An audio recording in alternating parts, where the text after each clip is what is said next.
Hello बच्चों, कैसे हैं आप सभी। आई होप से बच्चे बहुत अच्छे से अपनी हेल्थ का ध्यान रख रहे हैं और टाइम टू टाइम सारे सब्जेक्ट की स्टडी बहुत अच्छे से कर रहे हैं। तो सभी बच्चे पढ़ने के लिए रेडी हो जाएं। तो आज हम मैथ्स और क्या पढ़ेंगे, हिंदी पढ़ेंगे। तो आज हम मैथ्स और हिंदी के प्रैक्टिस पेपर सॉल्व करेंगे। सभी बच्चे ध्यान देंगे, इसको अच्छे से पढ़ेंगे और समझेंगे। तो देखिए, आपको जो भी प्रैक्टिस पेपर दिया जा रहा है, जो भी प्रैक्टिस पेपर डेली सॉल्व कराया जा रहा है, वो आपको नोट्स बुक में करना है। ओके, तो चलो देखते हैं क्या क्वेश्चंस दे गए हैं। प्रैक्टिस पेपर में सॉल्व करते हैं। Right the counting 41 to 60। इसमें हमें काउंटिंग लिखनी है 41 से लेकर 60 तक। तो जो हमें काउंटिंग 41 से 60 तक लिखनी है, से बच्चों को आती है काउंटिंग। तो हम स्टार्ट कहाँ से करेंगे, 41 से स्टार्ट करेंगे। 41, 42, 43, 44, 45, 46, 47, 48, 49,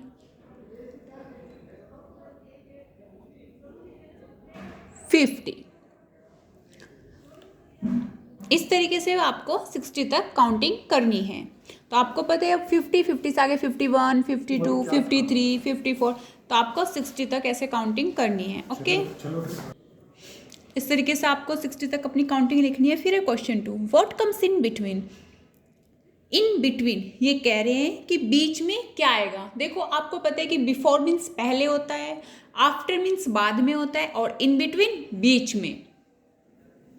तो ये कह रहे हैं कि बीच में क्या आएगा, कहाँ पे, जो हमें संख्या दी गई है क्वेश्चंस में, इनके बीच में कौन सी संख्या आएगी, है ना। तो बीच वाली संख्या हमें लिखनी है। तो देखिए 74 एंड 76, तो बीच में क्या आएगी, 75। फिर देखिए नेक्स्ट क्वेश्चन, 64 और 66, हमें दो संख्या दी गई है, तो इनके बीच में क्या आएगी, 65। अब देखिए 64, 65, 66, इस तरीके से तो होगा क्वेश्चंस। फिर देखिए 84 और 86, तो इनके बीच में क्या संख्या आएगी, 85। अब सब बच्चे ध्यान दें, अगर आपको इसे डायरेक्ट नहीं समझ आ रहा कि आप कौन सी संख्या लिखोगे बीच में, तो आप एक काम कर सकते हो। देखो, जैसे आपको 64 संख्या दी गई है, फिर 66, तो आप 64 से बाद में क्या आता है वो लिख लो। देखो 64 से बाद में कौन सी संख्या आती है, 65, और जो हमने 65 लिख लिया है वो सही है। ठीक है, तो जो संख्या हमें पहले दी गई है, हम उससे बाद की संख्या भी लिख सकते हैं। ओके, तो फिर देखिए, आपके जो मैंने 3 क्वेश्चन नहीं कराए, ये आपको खुद से करने हैं। फिर है question 3, right the backward counting 60 to 40। अब आपको पता है कि बैकवर्ड काउंटिंग क्या होती है, जो पीछे की ओर से स्टार्ट की जाती है, यानी कि 60 से हम स्टार्ट करेंगे और 40 तक लिखेंगे।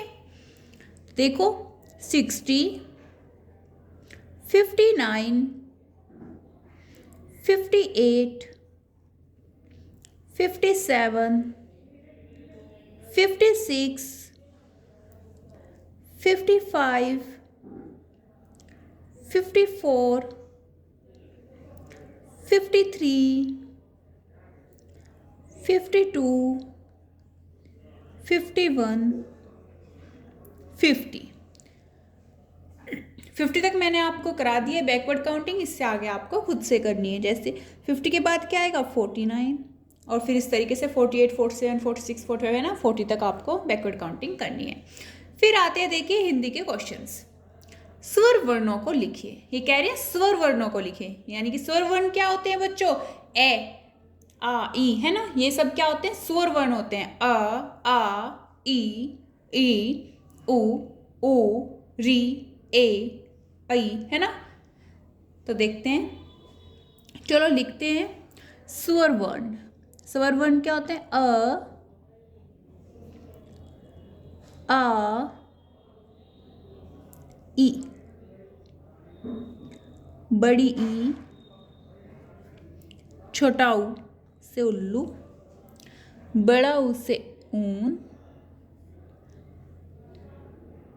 री का ऋषि। फिर क्या आता है, इस ID और I से ऐनक,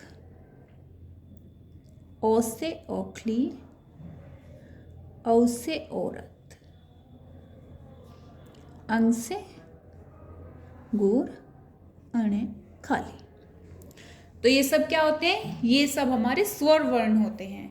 क्या होते हैं बच्चों? स्वर वर्ण। ये आपको याद करने हैं, ठीक है। और स्वर वर्ण कितने होते हैं? कितने होते हैं? 13 होते हैं, 13 होते हैं। फिर देखिए आपको नेक्स्ट क्वेश्चन दिया है, 2 वर्णों वाले शब्द लिखिए। 2 वर्णों वाले शब्द लिखने हैं। अब आपको पता है कि वर्ण क्या होते हैं? देखो ये जो होते हैं ये वर्ण होते हैं हिंदी में, है ना। जैसे अ से अनार, आ से आम, ई से इमली, बड़ी से ईंख, है ना। ये सब क्या होते हैं? वर्ण होते हैं। तो हमें क्या करने हैं? 2 वर्णों वाले शब्द लिखने हैं। जैसे ह ल, हल, च ट, चट, च ल, चल, क ल, कल, झ ट, झट, ट ब, टब। और ये एक आपको खुद से करना है, ठीक है। मैंने आपको ये सारे लिखा दिए, 2 वर्ण वाले शब्द। अब आपको एक शब्द खुद से लिखना है, 2 वर्णों वाले, ठीक है। फिर आपका नेक्स्ट 3 वर्णों वाले शब्द लिखिए। अब हमें क्या करना है? इनमें 3-3 वर्ण मिलाने हैं। अरे तो हमने 2 वर्ण लिए थे, अब हमें 3-3 वर्ण वाले शब्द लिखने हैं। जैसे ल, ह, र, लहर, ब, द, न, बदन, प, क, ड, पकड़, ध, ड, क, धड़क, प, ह, र, पहर, म, द, न, मदन। तो आपको ये एक खुद से लिखना है। तो बच्चों आज हमने क्या क्या किए हैं? देखो, स्वर वर्णों को लिखा है, 2 वर्ण वाले शब्द लिखे हैं और 3 वर्ण वाले शब्द लिखे हैं। तो ये आपको याद करने हैं, उनको समझना है। देखो 2 वर्ण वाले क्या होते हैं? जब हम 2 वर्णों को मिलाकर लिखते हैं।